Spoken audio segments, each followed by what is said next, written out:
महाराष्ट्रीयन रेसिपीमध्ये आपले स्वागत आहे मैत्रिणींनो। आज आपण चिक्कू मिल्कशेक बनवणार आहोत। त्यासाठी मी 7 ते 8 मोठे चिक्कू घेतलेले आहेत।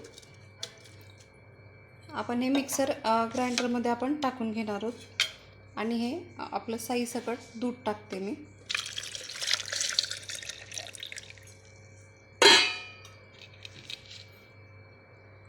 एक ते 2 चम्मच साखर टाकून घ्यायचं आहे आणि आपल्याला थोडासा बर्फ टाकायचा आहे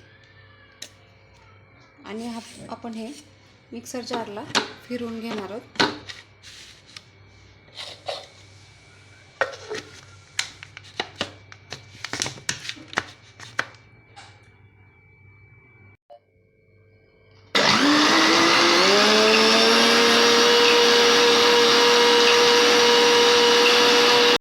तर मैत्रिणींनो, आपला चिक्कू मिल्कशेक हा तयार झालेला आहे। खूप इन्स्टंट हा होणारा चिक्कू शेक आहे।